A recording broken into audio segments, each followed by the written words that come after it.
Hi friends, आज मी मेथीची भाजी बनवणार आहे।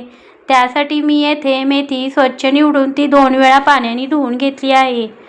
मेथीच्या भाजीसाठी मी मुगाची डाळ भिजत घातली आहे। आता मी येथे लसूण बारीक करून घेणार आहे।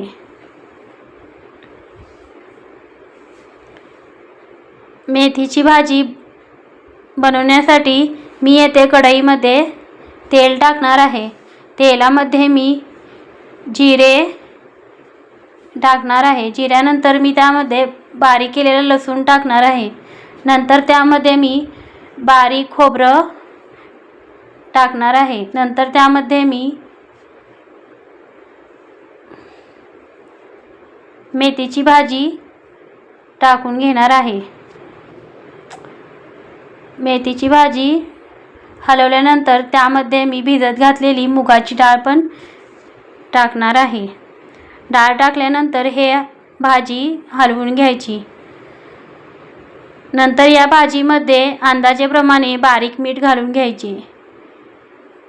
मीठ घातल्यानंतर ही भाजी परत हलवून घ्यायची।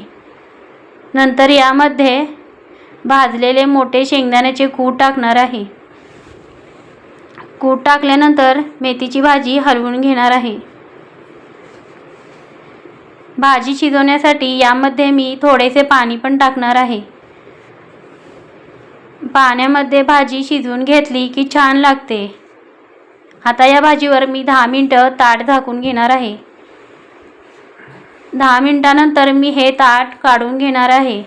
ही बघा, भाजी वाफवून घेतली आहे। आता ही भाजी पूर्ण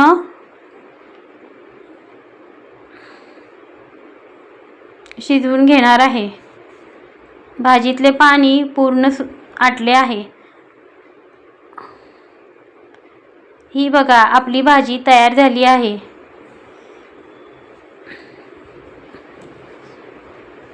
भाजीची रेसिपी आवडली तर लाईक करा, कमेंट करा, सबस्क्राईब करा। मी आता भाजी भाकरी सोबत खाणार